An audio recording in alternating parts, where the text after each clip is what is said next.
Welcome to the Alalibo Academy. In this video, we're looking at the United Nations, and we want to understand its role, its function, and how it impacts uh, lives around the world. Now, the United Nations has been around for a very long time, for decades now, and a lot of people know about the United Nations, about its existence, but they don't know how it works and how it impacts people around the world. So in this video, we're going to take a look as to its functions and its importance in global politics. Okay, so the United Nations was founded in 1945. Why is this timeline important? As you will take note, 1945 was the end of the Second World War, and the war had lasted at that point for 6 years, since 1939 to 1945, and nations around the world were tired of war, and they wanted an organization, international organization, that can oversee peace around the world. And so 50 nations gathered in San Francisco, California. 50 nations, right, gathered in San Francisco. And the purpose of that meeting then was to ensure that they come up with some kind of resolution to create an international organization. And so the United Nations was born. These nations met for a 2-month period between April and June. And at the end of their time, they came up with this resolution to form the United Nations. And so the United Nations formally was launched on October the 24th, 1945, and has been around since then. Now, the United Nations has 193 nations, 193 nations who are members of this organization. And these nations then form what is known as the General Assembly.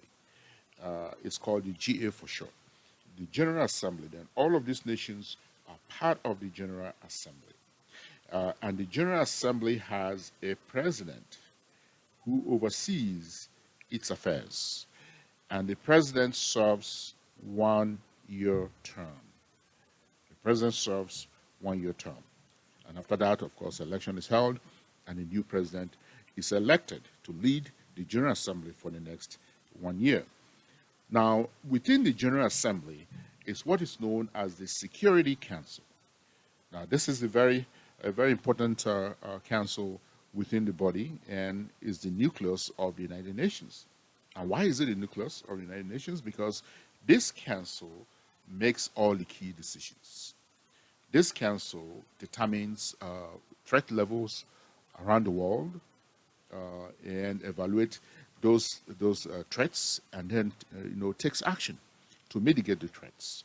And the action can range from mediation, right? So they can recommend mediation to mediate between the warring parties, or they can impose sanctions on one or both of the warring parties, or they can actually even take military action against a country or against an organization, whatever the case may be. They have all of those tools in their toolbox to ensure peace around the world. And they have even sent peacekeepers to many parts of the world to maintain the peace.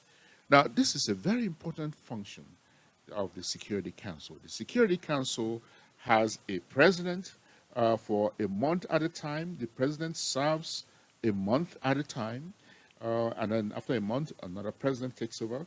There are 15 members in this Security Council. Out of these 15 members, then 5 are permanent members, and this is a very important point. 5 are permanent members out of the 15. 10 are rotating members, right? So let's put that here: rotating members.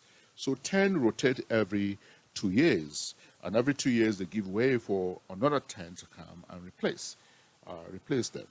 But 5 are permanent; they go nowhere. And these 5 countries have been with the United Nations since the beginning, and they have veto powers.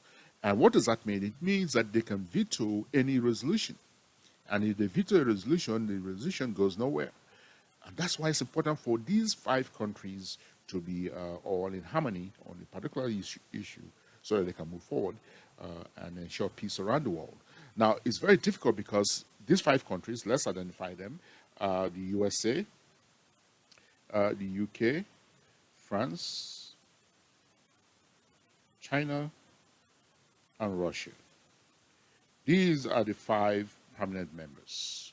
And these 5 permanent members then have to agree, as we said moments ago. Now, if you take a look at the political composition of these 5 permanent members, you have 3 that are Western countries and 3 that are democratic countries, and 2 that are not democratic countries, essentially, and very different in ideology.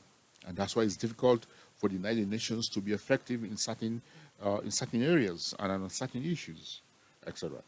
So the United Nations then has been around for a long time, and its role then, according to its mission, is one place where the world's nations can gather together, discuss common problems, and find shared solutions, right? And this is the principal mandate of the United Nations, where all of the countries of the world can congregate and determine common threats and all of these major issues that are confronting the world: global warming, for example, human trafficking,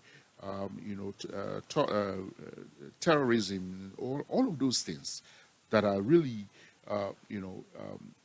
bringing about wars and tension around the world, to address those problems in one place and to find shared solution that is in the best interest of all.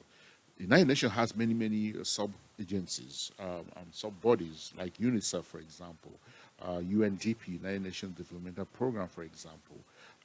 All of these bodies are part of the United Nations that ensure peace around the world and ensure that humanity actually moves forward in a very progressive and meaningful way. This is the function of the United Nations in brief.